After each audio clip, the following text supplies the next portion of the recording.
नमस्कार, दोपहर के 3 बज चुके हैं और मैं हूं सुजाता कुकरेती। पूरी दुनिया की नजरें इस्लामाबाद पर टिकी हुई हैं, जहां खाड़ी में 40 दिनों तक चले विध्वंसक युद्ध पर आगे की कहानी लिखी जानी है। अमेरिकी डेलीगेशन और ईरानी डेलीगेशन के बीच वार्ता से क्या कुछ निकलेगा, इस पर हमारी नजर लगातार बनी हुई है। वार्ता के अंदर की हर खबर हम आपको सीधे इस्लामाबाद से लाइव रिपोर्टिंग के जरिए बता रहे हैं। हमारे साथ भारत और पाकिस्तान से खास मेहमान भी जुड़ रहे हैं, जिनके साथ हम हर नए अपडेट पर चर्चा करेंगे। लेकिन उससे पहले वार्ता से जुड़ी बड़ी खबर आपको बता देती हूं। अमेरिकी बातचीत पर न्यूज एजेंसी रॉयटर्स के हवाले से बड़ी खबर आ रही है, और खबर क्या है? ईरानी संपत्तियों से बैन हटाएगा अमेरिका। कतर और विदेशी बैंकों में जब्त ईरान की संपत्तियों से बैन हटाएगा अमेरिका। हालांकि अमेरिका ने शर्त रखी है कि हॉर्मुज खुलने के बाद ही यह बैन हटेगा। ईरान का करीब 12,000 करोड़ का फंड अलग अलग बैंक्स में जब्त है। यह जब्ती अमेरिका और यूरोपीय प्रतिबंधों के कारण है। तो बड़ी खबर आपको बता रहे हैं, ईरान पर जिस तरह अमेरिका के सैंक्शंस रहे हैं, प्रतिबंध रहे हैं, उसके चलते उसका पैसा जो खाड़ी देशों के अलग अलग बैंकों में, इस वक्त ईरान उसे अपने पास वापस नहीं ले सकता है। लेकिन अगर बात बनी तो यह पैसा वापस ईरान को मिल सकता है। हमारे सहयोगी राजीव रंजन न्यूज रूम से हमारे साथ जुड़ रहे हैं। राजीव जी, जरा बताइए हमारे दर्शकों को, ये बहुत बड़ी खबर है। देखिए, एक एक करके ही ये ब्रेक थ्रू होगा, तो इसमें पहली कड़ी जो सामने आ रही है वो ये ईरानी फंड्स की खबर। बिल्कुल सही करें। और सबसे बड़ी बात है कि अमेरिका और ईरान के बीच में जो सबसे बड़ा डेडलॉक जब बना हुआ था, और ईरान की कंडीशन ये थी कि जब हम बातचीत शुरू करेंगे उससे पहले जो हमारी जब्त संपत्ति उसको रिलीज किया जाए। 120 बिलियन डॉलर की संपत्ति है, एक बहुत बड़ी संपत्ति होती है। और जो सूत्र हमारे बता रहा है कि अमेरिका इसके लिए तैयार हो गया है, लेकिन अमेरिका की भी शर्त है कि आप स्टेट ऑफ हार्मुज को पूरी तरह जो जहाज की आवाजाही के लिए खोलिए, यानी ना तो कोई टोल टैक्स लगवाइए और ना ही वहां रोके। तो कह सकते हैं कि बहुत अच्छा एक गुडविल जेस्चर है। दूसरी जो ईरान की कंडीशन है कि आप लेबनान पर जो है इजरायली हमले बंद हो। वहां भी अमेरिका ने इजराइल को कहा है कि आप जो हमले कुछ कम कीजिए, और पहले की तुलना में देखें, जिसे बुधवार को 10 मिनट के अंदर 100 हमले हुए थे, उसके तुलना में उस हमले की इंटेंसिटी काफी हद तक कम हो गई। तो अब उम्मीद लगा सकते हैं कि ईरान और अमेरिका के बीच जो बातचीत होगी उसके कुछ अच्छे सकारात्मक नतीजे निकलेंगे। बिल्कुल, तो जो बात आप बता रहे हैं, अपने दर्शकों को हम बताएं कि कैसे ईरान का जो पैसा दूसरे खाड़ी देशों में एक तरह से फ्रीज कर दिया बैंक्स ने। और वो इसलिए किया जाता है क्योंकि जब अमेरिका जैसे देश ने सैंक्शन लगाए, इसका सीधा मतलब ये है कि ईरान के साथ किसी तरह का कोई आर्थिक लेन देन नहीं कर सकते थे ये देश, इसीलिए ये पैसा इन देशों में फ्रीज हो गया। अब वो खोला जा सकता है, जिसका मतलब यह है कि ईरान को वापस अपना पैसा मिल सकता है। ये वित्तीय एक तरह से मदद होगी ईरान के लिए। और मैं आपको बताऊं कि मेरे साथ इस वक्त मेहमान जुड़े हुए हैं। तमजीद हैदर इस वक्त हमारे साथ जुड़े हैं, ईरान मामलों से, ईरान एम्बेसी से जुड़े हुए हैं हमारे साथ। और साथ ही हमारे साथ डॉक्टर शुभदा चौधरी जुड़ी हुई हैं, मिडिल ईस्ट की जानकार हैं। और जब्बार चौधरी पत्रकार हैं पाकिस्तान से। लेकिन मैं सबसे पहले हैदर साहब आपके पास आ रही हूं। ये ब्रेक थ्रू आपको लग रहा है कि एक एक कड़ी में ही होगा, कितना महत्वपूर्ण है ईरान के लिए ये पैसा, जो कि बाकी खाड़ी देशों में जो इस वक्त जब्त है, जो अब ईरान को वापस मिल सकता है? हैदर साहब जी, अस्सलाम वालेकुम, नमस्ते। मैं सबसे पहले आपका शुक्रिया कि आपने दावत दी। देखिए, जो ईरान का पैसा जो जब्त है, ये अब से नहीं है, ये कई दशकों से है। ये जब से इनकलाब हुआ है ईरान का, वो उस टाइम से है। और एक कंट्री में नहीं है, बल्कि बहुत सारी ऐसी कंट्री में, बहुत सारे बैंकों में है जो इनका पैसा जब्त है। तो इनमें से एक सबसे जो छोटी शर्त है, ये बड़ी शर्त नहीं है, सबसे बड़ी शर्त तो ये थी कि रीजन से अमेरिका अपनी प्रेजेंस हटाएगा, ये सबसे बड़ी शर्त है। और 2-3 शर्तों के बाद आखिर में शर्तों में से ये है कि जो ईरान का ब्लॉक फ्रीज पैसा है वो उनको दिया जाए, जो कि उनका हक है। ये इनकी मांग जो है वो ऐसा नहीं है कि वो मांग कुछ नई मांग कर रहे हैं पैसों की मांगने। ये उनका हक है कि जो जितने भी बैंकें हैं दुनिया में, वो इनका पैसा, और जितने भी गवर्नमेंट से सीज किया है, चाहे यूरोप में हो, चाहे अमेरिका में हो, चाहे वो कहीं भी हो, वो सारा पैसा इन्हें आजाद कर दिया जाए। कि जो कि एक और सबूत देता है कि ईरान इस जंग में जीत चुका है। ये आप बार बार कहते हैं कि ईरान इस जंग में जीत चुका है। डोनाल्ड ट्रंप की तरफ से वहां बार बार कहा जा रहा है कि मेरा आर्सेनल तैयार है। जो डील हो रही है, जो शर्तें हैं, उन पर बात माननी पड़ेगी, वरना ये युद्ध और विध्वंसक हो सकता है। ये सब कुछ है, बैकग्राउंड है, हमारे दर्शकों को हम लगातार बता रहे हैं। मैं एक बात और बता दूं कि जो अब्दुल नासिर हेमती हैं, जो सेंट्रल बैंक के गवर्नर हैं ईरान के, वो भी इस डेलीगेशन में शामिल हैं। तो उनका इस डेलीगेशन में शामिल होने का मतलब क्या है? अगर मैं जल्दी से हैदर साहब एक बार आपसे ये भी पूछ लूं, क्योंकि जो एक आर्थिक सहायता है वो इस वक्त ईरान के लिए बहुत जरूरी है। हमें पता है शुरुआत से ईरान ने ये कहा कि हमारे लिए जो एक युद्ध में नुकसान हुआ है उसकी भरपाई हो। तो ये आर्थिक जो जरूरत है वो कितनी बड़ी है इस वक्त ईरान के लिए? देखिए, आप खुद सोचें कि अभी कुछ ही दिनों से हॉर्मुज़ जो है अभी बंद हुआ है, तो दुनिया भर में कितनी आर्थिक मुश्किलें आई हुई है। यानी कुछ ही दिनों से, ये 2 महीने भी नहीं हुए। तो आप सोचिए कि 30 साल 40 साल से जिस कंट्री में इकोनॉमिक स्ट्रैंगहोल्ड जो गर्दन पकड़ी हुई थी, उनको कितना नुकसान हो रहा था ईरानियों को। तो आप 2 महीने में जो दुनिया भर में आर्थिक समस्याएं जो सबके सामने रोशन हुई हैं, वो दिखाता है कि ईरान ने बहुत कुछ सहा है। यानी जो इस डेलीगेशन में ईरान की जो बैंक के और जो दूसरे जो इकोनॉमिक मिनिस्ट्री से जो डेलीगेशन है, वो इसीलिए है कि वो चेक करें कि पहले जो पैसा जो निकलेगा वो कहाँ से निकलेगा। अब ये जो बातें वो बोली जा रही है कि भाई हॉर्मुज़ से ये टोल लिया जाएगा, वो तो बात की बातें हैं। अभी तो हॉर्मुज़ फिर भी उतनी तरह से खुला नहीं है जितना खुलना चाहिए। वो पहले, सबसे पहले अमेरिकियों को प्रूव कर। बिल्कुल हैदर साहब जो जानकारी दे रहे हैं कि हॉर्मुज़ की जो एक तरह से हॉर्मुज़ बंद है वो मुसीबत अभी बनी हुई है। लेकिन बड़ी खबर एक और आपको बताएं कि तकरीबन 1.5 घंटे शहबाज शरीफ और ईरानी दल की मुलाकात चली है और उसके बाद ये मुलाकात खत्म हुई है। अब अमेरिकी दल से शहबाज शरीफ की मुलाकात होगी। तो शाम 4 बजे का समय निर्धारित है। शाम 4 बजे अमेरिका और ईरान की बातचीत संभव है। तो आप देख लीजिए कि ईरानी डेलीगेशन से मुलाकात कर चुके हैं, अब जेडी वैंस से मुलाकात करेंगे और ये मुलाकात अब 4 बजे संभव है। मैं नुबान अशफाक जी के पास जा रही हूँ, इस्लामाबाद से हमारे साथ जुड़ रहे हैं। अशफाक साहब जरा बताइए इस वक्त वहां से खबरें क्या आ रही हैं, किन किन डेलीगेशन से मुलाकात हो गई है और किन से अब आगे का कार्यक्रम क्या है, आगे का प्रोग्राम? जी thank you very much. Prime minister Shahbaz Sharif से ईरानियन डेलीगेशन की मुलाकात खत्म हो गई है। जो जराये से हमें मालूम हुआ है, ईरानियन डेलीगेशन ने प्रोटेस्ट किया है जो सीज फायर की खिलाफ वर्जी हुई है। आप मुझे सुन पा रही हैं? बिल्कुल बिल्कुल सुन पा रहे हैं आपको अशफाक साहब। जी जी जी जी। तो जो ईरानियन डेलीगेशन ने प्रोटेस्ट किया है जो लेबनान के अंदर सीज फायर की खिलाफ वर्जी हुई है और ईरानियन जो एसेट्स हैं फ्रीज हुए हैं, उस हवाले से प्राइम मिनिस्टर शहबाज शरीफ को अपने ताबदात से आगाह किया है। अब से थोड़ी देर बाद जेडी वेंस जो है वो मुलाकात करने जा रहे हैं पीएम हाउस में और 4 बजे जो है लगभग 4 बजे के बाद जो है दोनों डेलीगेशन में यूएस एंड ईरानियन डेलीगेशन में मुलाकात होगी। लेकिन एक और बात, इससे पहले एक प्राइवेट मीटिंग हुई है अमेरिकन एंड ईरानियन डेलीगेशन की इस्लामाबाद के निजी होटल में, इस्लामाबाद तरीना होटल में प्राइवेट मीटिंग हुई है। कुछ चीजें तय की हैं, जिसे ईरानियन मीडिया ने भी रिपोर्ट किया है। लेकिन 4 बजे के बाद मुलाकात होगी और बताया जा रहा है कि 3 आउटकम्स हो सकते हैं। अगर मुलाकात बेहतरीन रहती है तो 5-6 घंटे का और ये नेगोशिएशन होगी और आज रात ही हमें मालूम हो जाएगा। और अगर मामलात हल की जानब जा रही हुए तो ये ऐसे एक्सटेंड भी किया जा सकता है, कल के रोज भी मुलाकात की जा सकती है। और अगर आज और कल में भी कोई नतीजा नहीं निकलता तो फिर कोई नई डेट दी जाएगी। ये 3 चीजें बताई जा रही हैं। इसलिए वहां पर चर्चा ये है क्या कि ये वार्ता कल भी जारी रह सकती है, क्योंकि आपने अभी ये बात कही? बिल्कुल बिल्कुल, क्योंकि लाइकली पाकिस्तान ये चाहेगा कि ये आज के रोज या फिर कल के रोज जो है ना कोई कंक्लूडिंग चीज सामने आ जाए, पीस कायम हो जाए। लेकिन जैसे कि जेडी वेंस जब कल पाकिस्तान आ रहे थे तो उन्होंने भी कहा था कि उन्हें क्लियर इंस्ट्रक्शंस हैं प्रेसिडेंट ट्रंप की, अगर उन पे ईरान एग्री होता है तो हम सीज फायर करेंगे। पाकिस्तान नहीं चाहेगा कि यहाँ से जो है अमेरिका और ईरान जो है नाकाम लौटे हैं, क्योंकि अगर यहाँ से नाकाम लौटते हैं तो फिर ये जंग एक नई शक्ल अख्तियार कर जाएगी।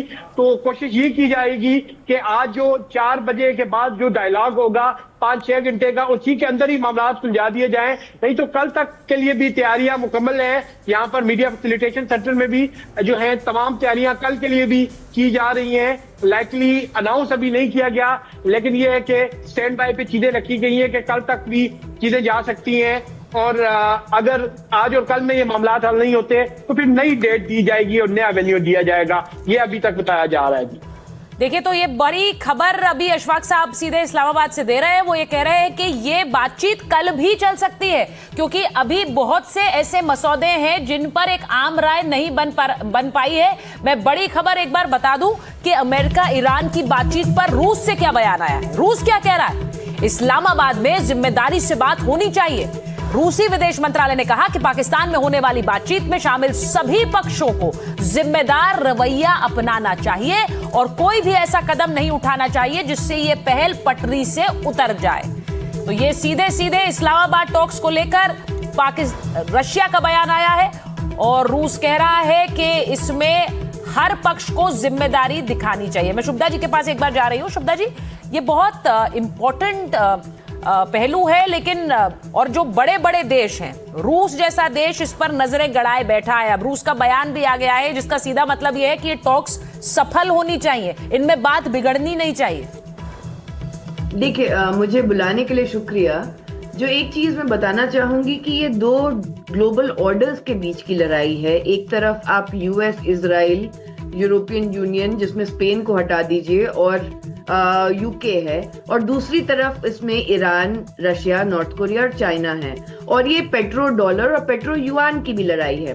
तो जहां तक बात है कि रशिया और चाइना अगर इसमें इन्वॉल्व है तो उनके तरफ से कोई भी अगर डिप्लोमेटिक स्टेटमेंट आता है उसमें अचंभा नहीं होना चाहिए। लेकिन मुझे ये लगता है कि ये सीज फायर का जो दौरान चल रहा है, क्योंकि इससे पहले भी चला था, ओमान के थ्रू जिनीवा में चला था, पिछले साल भी चला था, लेकिन कभी भी इजराइल ने इसको मुकम्मल होने नहीं दिया।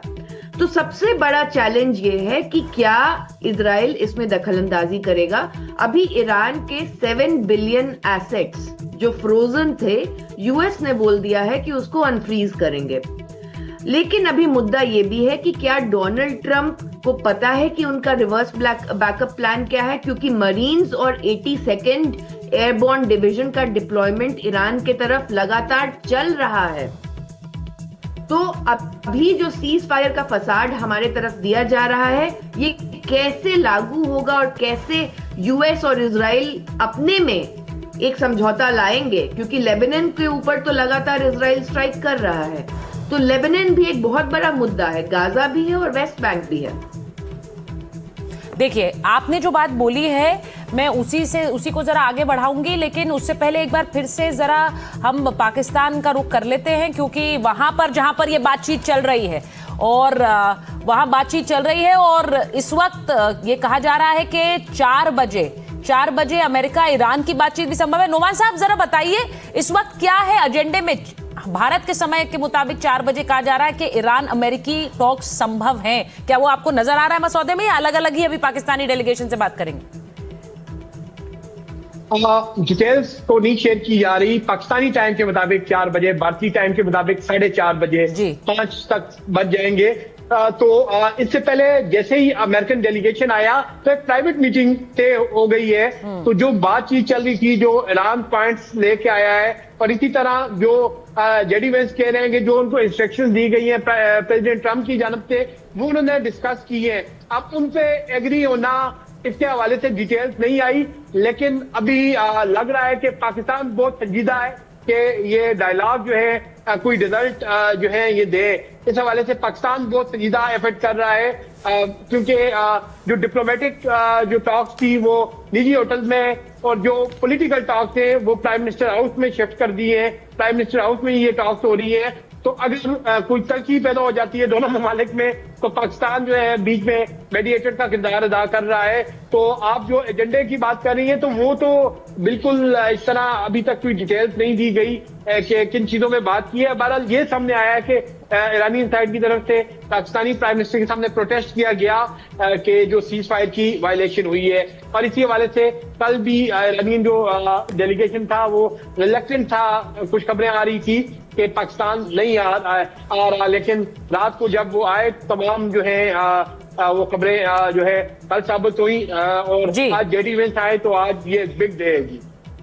जी, मैं ये तस्वीरें हम लगातार दिखा रहे हैं जिनमें ये जेडी वैंस का वहां पहुंचना, ईरानी डेलीगेशन का पहुंचना, अमेरिकन्स का पहुंचना, उसके बाद इन बातचीत को आगे बढ़ाना। अब ये बड़ी खबर तो इन्होंने दी यहां पाकिस्तान से कि ये बातचीत एक दिन और चल सकती है। एक बार मैं जब्बार चौधरी साहब के पास जा रही हूं। जब्बार साहब, जरा बताइए कि वहां इस वक्त इन टॉक्स को लेकर एक ये खबर बार बार आ रही है कि बहुत सारे ऐसे पॉइंट्स हैं जिन पर बातचीत अटक सकती है। तो क्या पहले से ईरान से जो बातचीत हुई है उसमें किन किन मसौदों पर या किन किन पॉइंट्स पर ये ऐसी खबर आ रही है कि बात हो पाई है पाकिस्तानी डेलीगेशन की? सुचरिता, देखिए, मेरा नहीं ख्याल कि कोई बात बहुत ज्यादा जो है वो बिगड़ सकती है या अटक सकती है, क्योंकि जहां पर जो माहौल है, आज के जो मुज़ाकरात हैं, ये इससे पहले पिछले 48 घंटे के दौरान बहुत ही जो पहले से लोग आए हुए थे, जो बातचीत चल रही थी, बहुत कुछ जो है वो तय पा गया है। क्योंकि ये जब दोनों तरफ से डेलीगेशन के अपने अपने ममालिक से चलने का जो संकेत है वो ये वाजे करता है कि बहुत सारी चीजों के ऊपर, कोई कह लें कि जो मैं अगर असेस कर रहा हूँ, यहाँ पे जो हमारे सोर्सेज बता रहे हैं, कोई 80 से 85% जो इश्यूज हैं वो ऑलरेडी इनके पाकिस्तान से आने से पहले ही जो है उनके ऊपर एग्रीमेंट हो चुका है। जब पाकिस्तान पहुंच गए हैं तो 5-7% और हो गया है, और आज अभी मुलाकात जो हो रही है इसमें जो है वो मजीद आगे बात बढ़ी है। अभी जो है जब दोनों साथ सामने बैठेंगे तो देखिए, हम देख रहे हैं कि जो ईरान की तरफ से जो 10 पॉइंट एजेंडा है उसमें कोई बहुत ऐसी बात नहीं है छंबे की कि जिसके ऊपर जो है वो एग्रीमेंट ना हो सके। ईरान के लिए बहुत बड़ा इसमें कह लें कि एक फायदे की बात यह है कि पिछले 40 साल से जिन पाबंदियों में वो जूझ रहा है, जिन पाबंदियों से वो का शिकार है, उसकी इकोनॉमी जो है वो आगे बढ़ नहीं पा रही। तो अब ये वंस एंड फॉर ऑल जो है, अगर उसके ऊपर जो है वो पूरी दुनिया की अगर उसकी पाबंदियां जो है, सैंक्शंस है, वो खत्म हो जाती है, उसके ऑयल फ्लो को जो है मौका मिल जाता है पूरी दुनिया में जाने का, और उसके बाद ईरान अपनी मैशत को दोबारा खड़ी कर सकेगा। दूसरा जो पहलू है वो बहुत ही भयानक है, वो फिर जो है पूरी दुनिया जंग की लपेट में है, ईरान जंग की लपेट में है। तो मेरा ख्याल है कि इस समय जो मैं देख रहा हूँ कि दोनों साइड से कोई भी जो है साइड ये नहीं चाहेगी कि वो दोबारा जंग की तरफ लौटें। हाँ, स्पॉयलर्स मौजूद हैं, जैसे अभी जिक्र किया गया यहाँ पे कि इजराइल कैसे बिहेव करेगा। तो हमें जो बताया गया, मेरे जो सोर्सेज हैं वो कह रहे हैं कि इजराइल की पूरी जिम्मेदारी जो है वो अमेरिका ने ली है, और अमेरिका को कहा गया है पहले ही कि हम जो है बराह रास्त इजराइल के ऊपर जो है उससे कोई बात नहीं करेंगे इस डायलॉग में। इसकी सारी जिम्मेदारी जो भी यहाँ पे बात होगी, जो भी यहाँ पे एग्रीमेंट होगा, उसका मतलब है कि इजराइल जो है उसको एज इट इज जो है। नहीं, मैं एक बार जरा डॉक्टर शुभदा चौधरी से पूछना चाहती हूँ। डॉक्टर चौधरी, जरा ये बताइए कि इन टॉक्स में, और जितना आप मिडिल ईस्ट को समझती हैं, क्या ये अब संभव हो पाएगा? क्योंकि ये टॉक्स इस वक्त कितने अहम पड़ाव पर हैं कि इजराइल को एक तरह से अमेरिका अब बताएगा और कंट्रोल करेगा, कम से कम जब तक ये टॉक्स हैं, और उसके बाद भी क्या ये संभव है कि इजराइल अमेरिका की पूरी तरह से बात मानेगा, खासकर लेबनान को लेकर? देखिए, नेतन्याहू का ट्रायल जो है, उनके ऊपर जो करप्शन ट्रायल है, वो कल से शुरू होने वाला है। वैसे उन्होंने गुजारिश की है कि वो 2 वीक का और एक्सटेंशन चाहते हैं। अब इजरायली जुडिशरी क्या डिसाइड करेगी मुझे नहीं पता। वहां पे इलेक्शन भी होने वाले थे अक्टूबर में। अब क्या होगा हमें नहीं पता। वहां के जो स्मोट्रिच हैं, फाइनेंस मिनिस्टर, उन्होंने कल ही बोला है कि इजराइल जो है ग्रेटर इजराइल के दरमियान अब सीरिया और जॉर्डन और लेबनान में अपना ज्यादा ऑक्यूपेशन करेगा। तो ये सारी चीजें चल रही हैं, लेकिन हमें एक चीज का क्लियर करना है। यहाँ पे एक्टर जो है, जो फंसा हुआ है एप्स्टीन फाइल्स और बाकी चीजों में, वो डोनाल्ड ट्रंप है। मेलानिया ट्रंप ने भी आके ये चीज को एक ना एक तरीके से हाँ ही बोल दिया था 2 दिन पहले। लेकिन जो डायरेक्टर है वो नेतन्याहू है।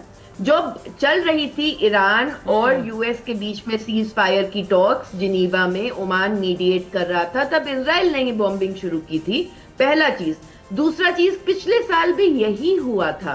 नेतन्याहू को अपनी कुर्सी बचानी है, और इसके कारण वो इस तरीके के सीज फायर को आगे परमानेंटली होने नहीं देंगे। यही रीजन था कि जैसे ही सीज फायर अनाउंस हुआ, सो कॉल्ड, मैं तो ये सीज फायर को फसाड मानती हूँ, लेकिन जो भी अनाउंस हुआ उसके बाद इजराइल ने हिजबुल्लाह के नाम पे लेबनान में, जो दुनिया का सबसे डाइवर्स कंट्री है, वहां पे लगातार अटैक करना शुरू कर दिया। वॉर क्राइम्स पे वॉर क्राइम्स बढ़ते जा रहे हैं। तो ये बहुत बड़ी बात शुभदा जी कह रही है, वो कह रही है इस पूरे सीज फायर से वो इसे मान नहीं रही कि ये सीज फायर वाकई हो पाएगा। लेकिन दूसरी चीज ये है, वो कह रही है कि इजराइल डायरेक्टर है। अब मैं एक और बड़ी खबर बता दूं कि पाकिस्तानी सेना प्रमुख से फिर मिलेगा ईरानी दल। शहबाज शरीफ से बातचीत से पहले मुनीर से मिलेगा दल। आसिम मुनीर के साथ नए मैसेज एक्सचेंज की उम्मीद है। तो ये बड़ी खबर आपको बता रहे हैं कि शहबाज शरीफ से बातचीत से पहले आसिम मुनीर से दल मिलेगा और उसके बाद ये बातचीत आगे बढ़ेगी। तो पाकिस्तानी सेना प्रमुख से फिर मिल सकता है ये ईरानी दल। अब ये जो हमने तस्वीरें भी सुबह देखी, शहबाज जब जेडी वैंस पहुंचे तो आसिम मुनीर ही वहीं पहुंचे हुए थे। मैं एक बार नुमान साहब के पास फिर से वापस जा रही हूं। जरा बताइए नुमान साहब के कैसे वहां कहा जा रहा है आसिम मुनीर ही एक तरह से इस पूरी टॉक्स को एक तरह से उसका नेतृत्व पाकिस्तान की तरफ से कर रहे हैं। भले ही प्रधानमंत्री हैं शहबाज शरीफ, लेकिन वो जेडी वैंस को भी लेने पहुंचे और अब जो डेलीगेशन से भी मुलाकात कर रहे हैं वो खुद इसमें खुद ही इसका नेतृत्व कर रहे हैं। जी बिल्कुल, हर कंट्री के डायनामिक्स डिफरेंट होते हैं। हिंदुस्तान के डायनामिक्स डिफरेंट है, पाकिस्तान के डिफरेंट है। यहाँ पर जो बिल्कुल मिलिट्री एस्टेब्लिशमेंट है पाकिस्तान की, उसकी बहुत ज्यादा से है और इन टॉक्स को फैसिलिटेट कराना, इनमें की रोल तय करना, उसमें फील्ड मार्शल आसिम मुनीर ही हैं। वो डायरेक्टली जो है सेक्रेटरी रूबियो से, प्रेसिडेंट ट्रंप से जो है बातचीत कर रहे थे और मुख्तलिफ लीडर से बात कर रहे थे। तो ये बिल्कुल बात दुरुस्त है कि इसमें जो गारंटर है सिविलियन फेस भी है, लेकिन जो मेन गारंटर है वो पाकिस्तान की मिलिट्री एस्टेब्लिशमेंट है और ये पाकिस्तान के डायनामिक्स है। यहाँ जो है मिलिट्री एस्टेब्लिशमेंट की हमारी ज्यादा से चीजों में। जी, तो मैं ये तस्वीरें दिखा रही हूं। कल आज सुबह से जो भी तस्वीरें आई हैं वहां डेलीगेशंस का पहुंचना, उनका पाकिस्तानी डेलीगेशन से मिलना, उसके बाद उन डिमांड्स को या फिर उनकी मांगों को आपस में रखना। ये जरा ये भी बता दीजिए नुमान साहब कि कब तक ईरानी और अमेरिकी डेलीगेशन की मुलाकात हो सकती है? क्या वहां पर अनुमान लगाया जा रहा है और क्या कहा जा रहा है वहां? ये कह रहे हैं कि जो डायलॉग, जो पॉलिटिकल डायलॉग होगा, जो डिप्लोमेटिक डायलॉग है वो प्राइवेटली तो हो भी चुका है और चल भी रहा है। अच्छा। लेकिन जो पॉलिटिकल डायलॉग पीएम हाउस में होगा वो 5 से 6 घंटे तक जा सकता है, 5 to 6 आवर्स तक वो जा सकता है। और अगर कोई चीज खुशाइंद आई तो फिर कल तक जाएगा। अगर खुशाइंद ना हुई तो बताया ये जा रहा है कि फिर नए वेन्यू की और नया वेन्यू और नई डेट डिसाइड की जाएगी। लेकिन ये है कि जो पहला जो राउंड है, अगर आज के डे में ही अगर ये चीजें कंक्लूड होती हैं तो फिर 5 to 6 आवर्स लगेंगे। 5 to 6 आवर्स में ये डायलॉग होगा। बिल्कुल, तो अभी मुझे लगता है कि सही बात है कि कुछ भी कहना इस वक्त मुमकिन नहीं है, क्योंकि ये डेलीगेशन टॉक्स कितनी देर तक चले, उनमें बात बने या ना बने, ये अब ये नहीं कहा जा सकता है। लेकिन ये दो तस्वीरें आपको दिखा रहा है। इस्लामाबाद में जब ईरान का दल पहुंचा तब आसिम मुनीर ने वर्दी पहनी हुई थी, वर्दी पहनकर उन्होंने मुलाकात की ईरानी डेलीगेशन से। लेकिन वही तस्वीर बिल्कुल बदली हुई थी जब वो अमेरिकी दल से मिलने पहुंचे। अब आप देखिए, vice president JD Vance America के जब वहां पहुंचे तो बिना वर्दी के और सूट बूट में तैयार वो डिप्लोमेटिक दल का नेतृत्व करते हुए नजर आए। तो ये दो तस्वीरें आपको आसिम मुनीर की नजर आती हैं। और इसी डायनामिक्स की मैं बात कर रही थी कि इस वक्त वो सिर्फ आर्मी दल का नहीं है, वो ऐसा लग रहा है कि पाकिस्तान का नेतृत्व कर रहे हैं। क्योंकि इन तस्वीरों में आपने कहीं शहबाज शरीफ को नहीं देखा है, लेकिन आपने देखा है, आप जो स्क्रीन पर देख रहे हैं आपने इसमें आसिम मुनीर को देखा है और वो एक तरह से नेतृत्व कर रहे हैं इन टॉक्स का। तो इसका मायने क्या है ये भी जरा समझिए, क्योंकि पाकिस्तानी दल जब बातचीत के लिए आगे आ रहा है तो वहां पाकिस्तान की तरफ से कमान हाथों में है आसिम मुनीर की। तो ये बहुत इंपॉर्टेंट तस्वीर है बताने के लिए कि पाकिस्तान की तरफ से इस वक्त निर्णय कौन ले रहा है। इसीलिए आपको मैं ये तस्वीर दिखा रही हूं। मैं एक बार बता दूं, अगर शुभदा जी जुड़ी हुई हैं हमारे साथ, हम उनके पास एक बार जा सकते हैं क्या?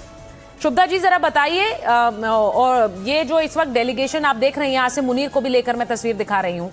पाकिस्तान में जो मिलिट्री जनरल्स हैं उनकी जो एक महत्व रहता है वो हमेशा से हमने देखा है, लेकिन इस डेलीगेशन और इस रेजिम में आसिम मुनीर की इंपॉर्टेंस या फिर महत्व कितना आपको नजर आता है? देखिए, फील्ड मार्शल आसिम मुनीर जब से नियुक्त हुए हैं और उससे पहले भी उनका जो सोशल कैपिटल है और जो पावर है पाकिस्तान में वो शहबाज शरीफ से या फिर प्रेसिडेंट से ज़्यादा है।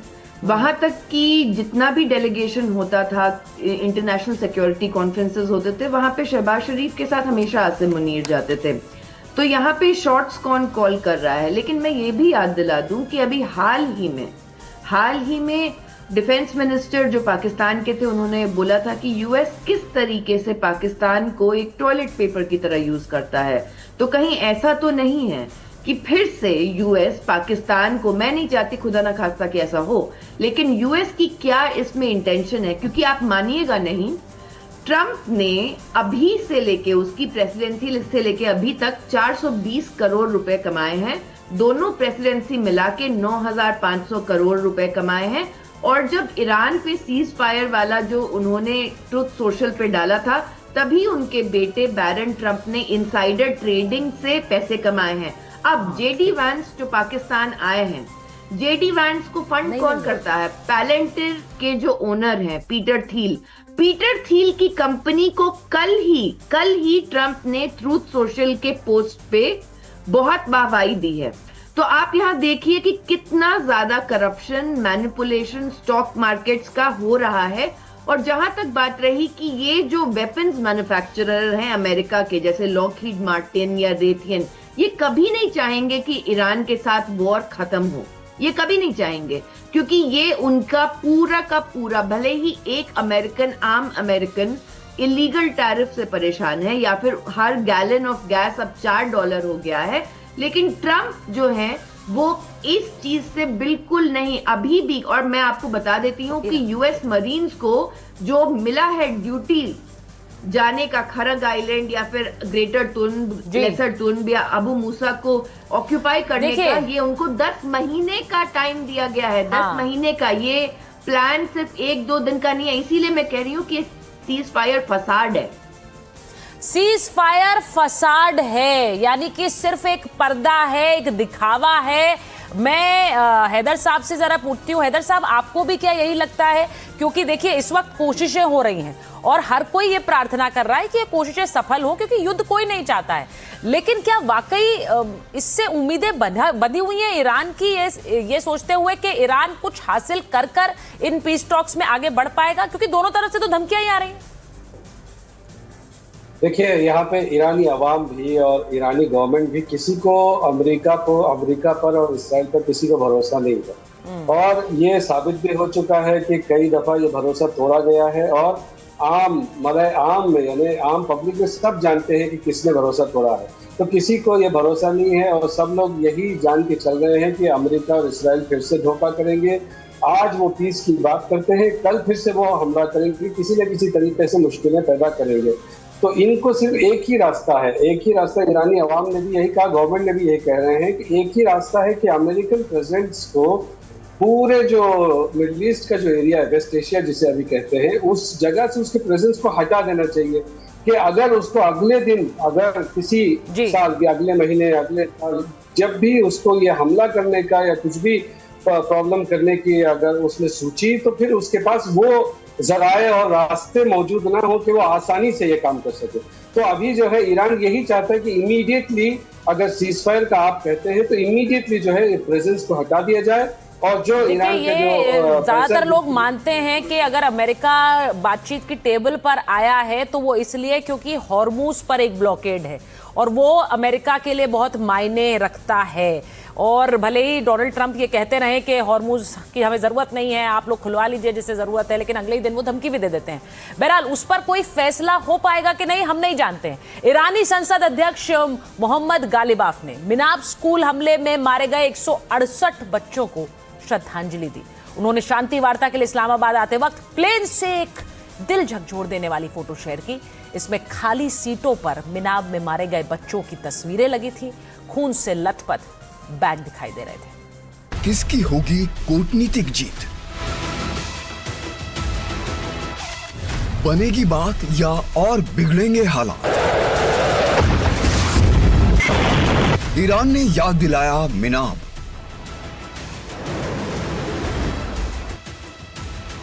खून से सने बैग, बेगुनाहों की तस्वीर।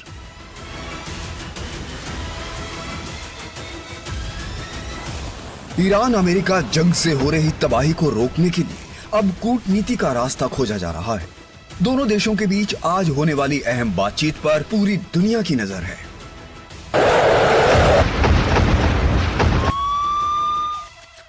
ईरान ने अपने डेलीगेशन का नाम मिनाब रखा है। ईरानी संसद के अध्यक्ष मोहम्मद बाघेर गालिबाफ भी ईरानी डेलीगेशन के साथ पाकिस्तान पहुंचे। इस बीच गालिबाफ ने एक इमोशनल कर देने वाली फोटो शेयर की है।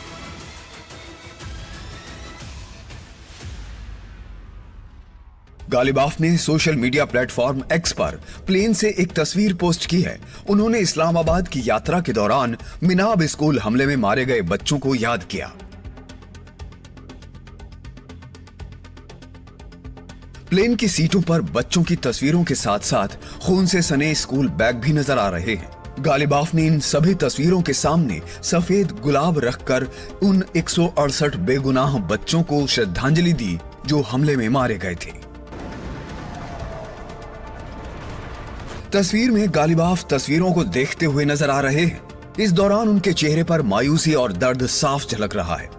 फोटो के साथ कैप्शन में गालिबाफ ने लिखा, इस उड़ान में मेरे साथी मिनाब 168।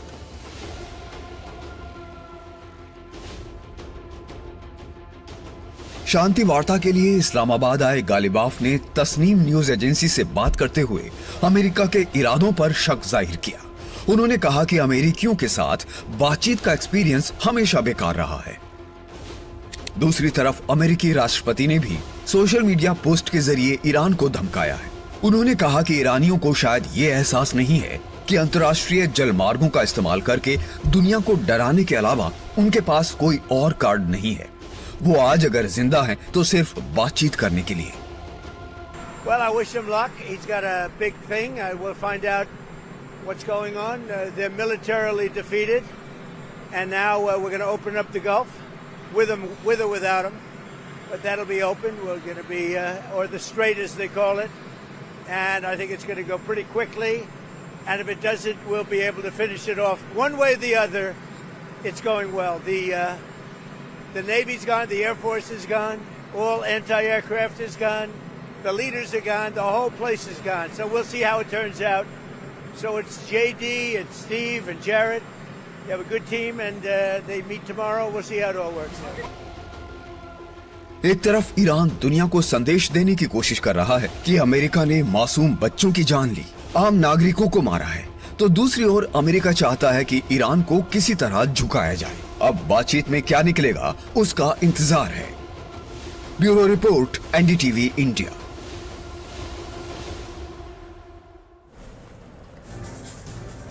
तो आप सोचिए कि दुनिया की नजर इस वक्त इस वार्ता पे है, क्योंकि एक ऐसा युद्ध चल रहा है जिसका असर पूरी दुनिया पर है। और हमारे साथ डॉक्टर शुभदा बैठी हैं जो कह रही हैं कि ये सीज फायर एक फसाड है, ये उनको एक पर्दा लगता, उन्हें नहीं लगता कि ये सीज फायर वाकई सीज फायर है, यानी कि एक युद्ध विराम है। वहीं दूसरी तरफ हमारे साथ तमजीद हैदर साहब जुड़े हुए हैं ईरान से। मैं हैदर साहब आपसे पूछूंगी, ईरान के लिए देखिए, जब हम कभी बातचीत के लिए आते हैं तो थोड़ा झुकना तो दोनों तरफ को पड़ता है। ईरान के लिए वो कौन से ऐसे मुद्दे हैं जिन पर वो कतई नहीं झुकेगा, भले ही ये फेल हो जाए, भले ही अमेरिका हमला करता रहे? देखिए, ईरान पहले बहुत कोशिश, ईरान ने कई बार या फिर झुक के सामने आके यानी अपने आप को कई बार उसने साबित किया। और पिछली बार भी जब ओमान में टॉक्स हो रहे थे तो ईरान ने, ओमान के फॉरेन मिनिस्टर ने खुद उसने कहा कि ईरान तैयार हो चुका है, जीरो अपना जो स्टॉक पाइल है उसको जीरो करने के लिए तैयार हो चुका है। लेकिन फिर से जो हमला, अब इस बार ना आवाम यहाँ की तैयार है ना गवर्नमेंट तैयार है कि ये 10 पॉइंट से 1 पॉइंट पे भी हटने के लिए वो तैयार नहीं है। अब वो चाहते हैं कि जो पहला पॉइंट है कि अमेरिका यहाँ से हट जाए वो सबसे पहले इजरा हो, दूसरा जो है ईरान का पैसा उनको मिले वो हो, और अपने मिसाइल की तो बात ही नहीं है। मिसाइल पे तो मिसाइल प्रोग्राम में डिग्रेड करने की जो बात हो रही है अमेरिका की तरफ से, वो हरगिज उस पर बात भी नहीं करेगा ईरान। और तीसरी बात ये लोग कह रहे हैं कि हम यूरेनियम चाहते हैं। आपने ये प्रोग्राम आपने देखा था कि किस तरह से इनका जो कैंपेन था वो फेल हो गया, मिलिट्री कैंपेन यूरेनियम को छीनने के लिए, वो भी ईरान वो उनके हवाले नहीं करना चाहता। और दूसरी चीज कि जो न्यूक्लियर का जो प्रोग्राम है वो पहले से भी ईरान कहता आया है कि हमारा प्रोग्राम जो है वो बॉम्ब बनाने का नहीं है, बल्कि ये हमारे पीसफुल प्रोसेस के लिए है। तो कोई भी मामले में ईरान अभी झुकेगा नहीं। ईरान ने जो 10 पॉइंट जो ईरान ने बयान किए उनको एक एक करके जब तक उसको पूरा नहीं किया जाएगा तब तक यहाँ की आवाम भी जो है, मैं आपको एक चीज बता दूं, कल एक प्रोफेसर यहाँ पे लोकल मीडिया में वो कह रहे थे कि ईरान की जो आवाम है वो सबसे ज्यादा दागदार जो हुई है वो उनके रहबर जो आयतुल्लाह अली खामनेई को जो उन्होंने शहीद किया, सबसे ज्यादा दागदार उस पे है।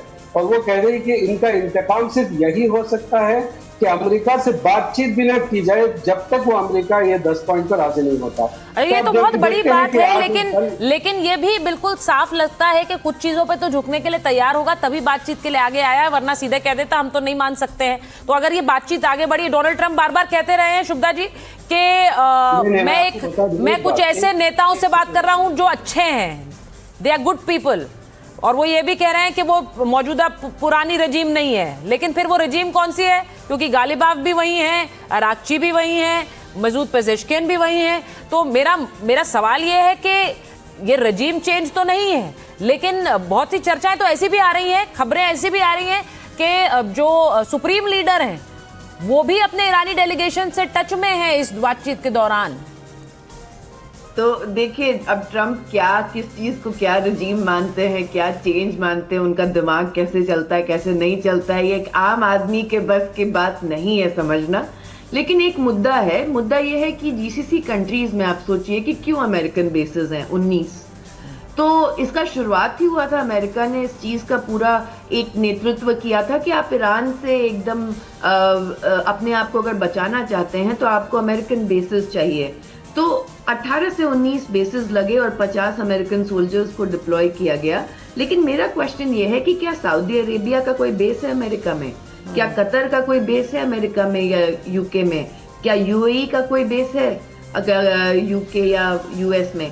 दूसरा मुद्दा आता है कि देखिए, ये सारी चीजें जो ट्रम्प करते हैं वो स्टॉक मार्केट मैनिपुलेशन के लिए करते हैं, उनको कोई फर्क नहीं पड़ता। जो उन्होंने इलीगल टैरिफ्स लगाए थे, जिसमें एक इंडियन अमेरिकन एडवोकेट था जो उसके खिलाफ लड़ा था, नील कात्याल, तो ये इलीगल टैरिफ्स जो हैं ये सितंबर तक अभी हैं, उसके बाद उनको कांग्रेस का अप्रूवल चाहिए। अब उसके साथ उनको ये भी पता है कि ट्रम्प जो है, जो मागा क्राउड है जिसमें कैंडिस ओवेंस या टकर कार्लसन आते थे, वो ओपनली अभी इजराइल को क्रिटिसाइज कर रहे हैं और ट्रम्प को बोल रहे हैं कि वो इंडिपेंडेंट हो जाए। अब मुद्दा ये आता है कि जहां तक बात रही ईरान को, आप समझिए ईरान का न्यूक्लियर प्रोग्राम शुरू किसने कराया था? हाँ। अमेरिका ने, और रेजा शाह पहलवी जो थे उन्होंने 1950s में पहला। यूएई के पास आज भी न्यूक्लियर रिएक्टर्स है बराक, लेकिन उस पर तो कोई क्वेश्चन नहीं करता है।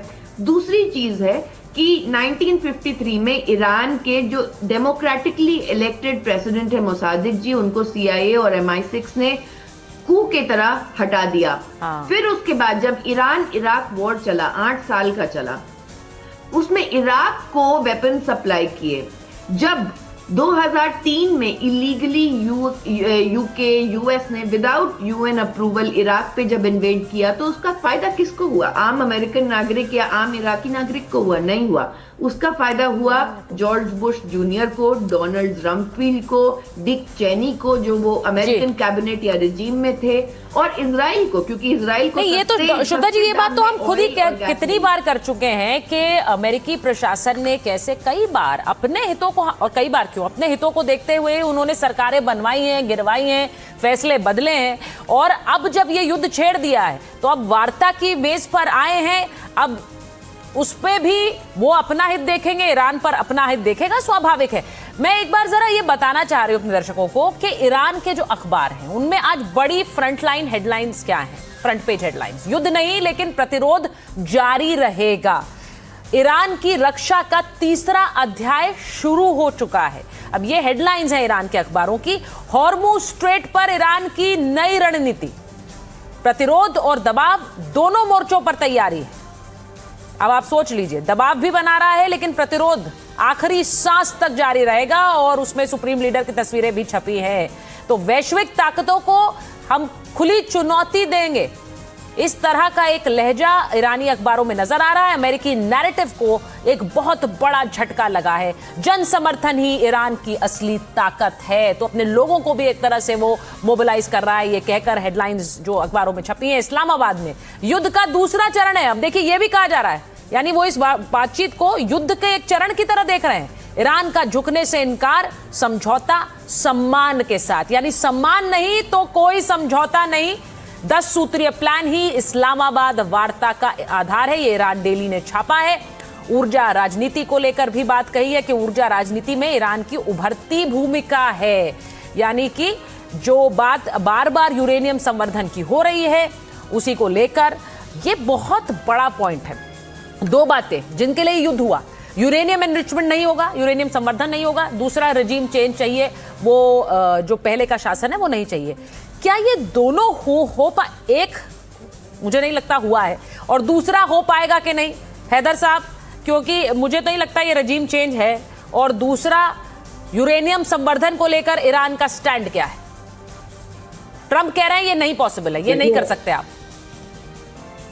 नहीं, वो ट्रंप की बातों पे अपना जाए। देखिए ट्रंप जो है वो आप उनके ट्वीट्स को उठा के देखें तो जंग से पहले दिन से लेकर आज तक उन्होंने जमीन आसमान की बात एक कर दी, उनकी बातों पे ना जाए। देखिए अभी ईरान भी, मैं इससे पहले आपने कहा कि ईरान को भी वो अमेरिकी राष्ट्रपति हैं हैदर साहब, उनकी बातों पे तो जाना पड़ेगा। उनके एक बयान से बाजार ऊपर नीचे हो जाते हैं, हकीकत तो ये भी है। बस तो बाजार ही ऊपर नीचे कर सकते हैं इस दौरान। बहरहाल मैं आपको बताऊं कि यहाँ पे जो ईरान जो आया है इस बार, देखिए पिछली बार ये सब ईरान झुक के आया था, अभी जो है ईरान को लाया गया है यकीन दिला के। चाइना की तरफ से भी बैकडोर यकीन दिलाया गया, और रशिया और आपके पाकिस्तान की तरफ से यकीन दिलाया कि अमेरिका ने 80 से 90%, 80 to 90% आपकी शर्तों को मान लिया है। आप आइए यहाँ पे बैठ के बाकी का जो फ्रेमवर्क होता है उस पर डिस्कस करेंगे। इस बात पे ईरान आया, इसीलिए लास्ट मोमेंट तक आने का पक्का नहीं था ईरान का जाने का, इसीलिए ऐलान भी नहीं किया था कि कौन कौन जाएगा। तो ये यहाँ पे बात हो गई। और ईरान देखिए यूरेनियम के लिहाज से ईरान पहले भी बोल चुका है, आज भी बोल रहा है कि यूरेनियम नहीं देगा और न इस पर कोई बातचीत होगी। उनको पीसफुल जो उसका प्रोसेस है और पीसफुल जो कैंपेन है न्यूक्लियर का वो कंटिन्यू रखेगा। और दूसरी बात जो आपकी थी कि ईरान जो है वो कुछ भी कंसेशन करेगा, वो कोई कंसेशन ईरान करने वाला इस बार नहीं है। और दूसरी बात मैं आपको बता दूं कि पहले के जो जंग थे, पहले के जो 12 दिन की जंग थी और उससे पहले गवर्नमेंट जो है लोगों को बुलाती थी कि फुलान टाइम पे आप इस स्क्वायर पे आ जाइए, आप यहाँ पे प्रोटेस्ट है, यहाँ पे मुजाहरा करना है। अब पब्लिक रोज आ रही है, अब गवर्नमेंट को बुलाने की जरूरत नहीं पड़े, पब्लिक रोज आ रही है। यहाँ का माहौल ऐसा है कि पब्लिक के जो रिप्रेजेंटेटिव है, चाहे वो गवर्नमेंट में है, चाहे पार्लियामेंट में हो, चाहे वो मीडिया में हो, वो गवर्नमेंट से ये चाह रहे हैं कि इस बार एक भी आप कंसेशन करेंगे तो हम इसी तरह। तो फिर तो बातचीत अटक जाएगी ना हैदर साहब, फिर बातचीत अटकेगी, ये बड़ा क्लियर है। क्योंकि इस वार्ता के बाद हेडलाइन ये नहीं हो सकती है कि ईरान एक भी शर्त पर नहीं झुका। आप भले ये चाहते हैं, लेकिन डोनाल्ड ट्रंप ये नहीं होने देंगे कि वो एक हेडलाइन ये निकल कर आए कि ईरान नहीं झुका, अमेरिका झुका है। अब मैं जानती हूं कि ये झुकने और खड़े रहने की बात नहीं है, युद्ध पे बहुत कुछ एट स्टेक होता है, लेकिन जो हेडलाइंस भी ईरान में छप रही हैं डॉक्टर चौधरी, अगर मैं आपसे पूछूं, जैसे मैंने अभी पढ़ी, उसमें लिखा है इस्लामाबाद में युद्ध का दूसरा चरण है। अब ईरान इसे दूसरे चरण के युद्ध की तरह देख रहा है। देखिए, जितना अस्तित्व हम देते हैं हर तरीके के वेस्टर्न नैरेटिव को या ज़ायनिस्ट नैरेटिव को, जो मैक्सिमम न्यूज़पेपर्स या मीडिया चैनल्स खरीद के बैठे हैं, तो उतना ही हमें अस्तित्व देना पड़ेगा ईरानियन चैनल्स को भी कि वो दूसरा चरण की तरह वो देख रहे हैं। दूसरी चीज है कि देखिए, अभी कुछ दिनों पहले ही ट्रंप ने $1.25 बिलियन कतर में, यूएस ट्रेजरी से कतर में अपने नाम से ट्रांसफर किए हैं। तो ये भी बहुत इंटरेस्टिंग चीज है। तीसरी चीज है कि जहां तक बात रही कि मैं बिल्कुल नहीं मानती कि इजराइल इसमें इस सीज फायर को आगे बढ़ने देगा। इजराइल और ईरान के बीच में 1600 किलोमीटर का डिस्टेंस है। अगर आप एकदम ईस्टर्न इजराइल से लेके वेस्टर्न इजराइल तक का भी अगर आप डिस्टेंस लें तो 1200 किलोमीटर हुआ। ठीक है। अब ईरान के पास ऐसी बैलिस्टिक मिसाइल्स हैं जो 1200 किलोमीटर से ज्यादा जाती हैं। उन्होंने बीच में फॉल्स फ्लैग भी लगाया था कि दिगो गार्सिया पे देखो 4000 किलोमीटर दूर अटैक कर दिया। अब मुद्दा यहाँ पे आता है कि इजराइल में, देखिए इजराइल में प्रोटेस्ट हो रहे हैं, इजराइल में ऐसे बहुत सारे एक्टिविस्ट हैं, क्योंकि मैं बहुत सारे। जी शुभदा जी, मैं 1 मिनट आपको रोकूं क्योंकि खबर एक आ रही है। पाकिस्तान प्रधानमंत्री से मिल रहा है अमेरिकी दल, ये खबर हमारे पास आ रही है, यानी अमेरिकी डेलीगेशन जेडी वैंस के नेतृत्व में इस वक्त पाकिस्तानी प्रधानमंत्री से मुलाकात कर रहा है। तो एक और डेवलपमेंट अपने दर्शकों को बता दें, इस वक्त शहबाज शरीफ पाकिस्तान के प्रधानमंत्री मिल रहे हैं जेडी वैंस और अमेरिकी डेलीगेशन से। तो अब आप देखिए, एक तरफ ईरानी डेलीगेशन से मुलाकात हुई है, अब जेडी वैंस के नेतृत्व में अमेरिकी डेलीगेशन से बात हो रही है। अब हम ये कह रहे थे कि शायद ये मुमकिन है कि इसके बाद दोनों डेलीगेशंस की मुलाकात हो, लेकिन फिलहाल पाकिस्तानी प्रधानमंत्री से मुलाकात हो रही है।